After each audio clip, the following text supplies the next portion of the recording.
This is Democracy Now! I am Amy Goodman with Nermeen Sheikh as we broadcast from inside the UN Climate Summit here in Madrid, Spain, in its final days.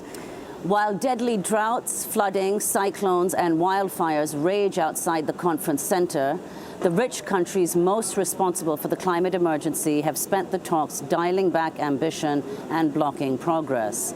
That's what activists, scientists, indigenous and grassroots climate leaders are charging in the last days of this year's climate conference, as 2 weeks of negotiations wrap up without crucial commitments from the countries most responsible for global emissions. This week, more than 70 developing countries have announced they'll accelerate their climate plans, and 72 countries have signed on to goals to reach net zero carbon emissions by 2050.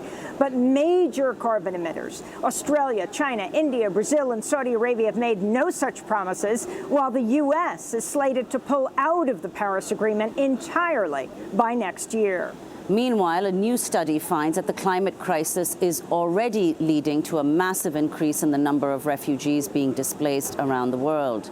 In Berkeley, California, we're joined by policy analysts with the Global Justice Program at the Othering and Belonging Institute at the University of California, Berkeley.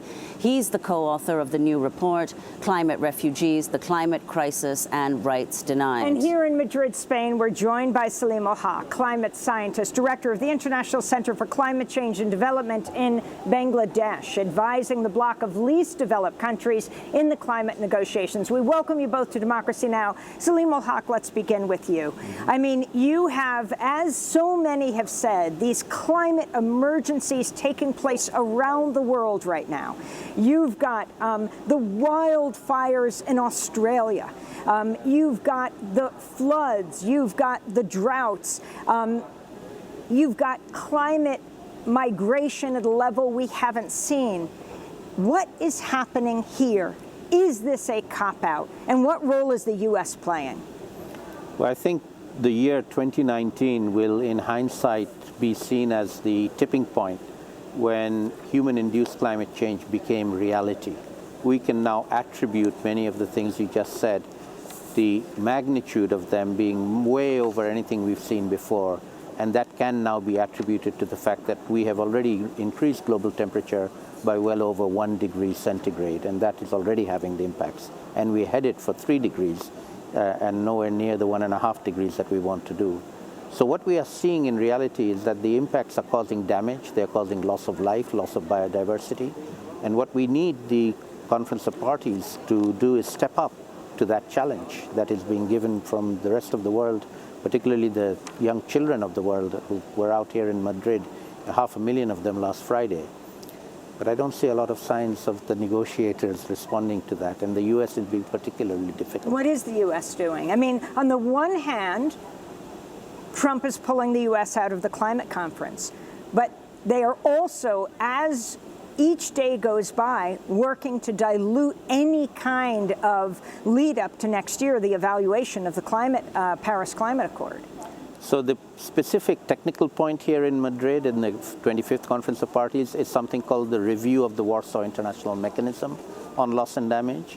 The developing countries have a united front here. We want that review to take it forward with an implementation arm and a finance arm. And the finance part is something that the United States is completely against. And so far we haven't got a decision on that. Explain finance.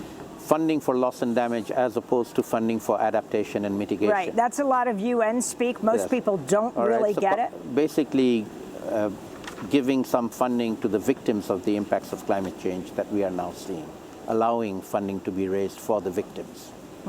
You know, Saleem, if you could just give a broader sense. I mean, we've been coming to the Climate Summit for many years, as indeed have you.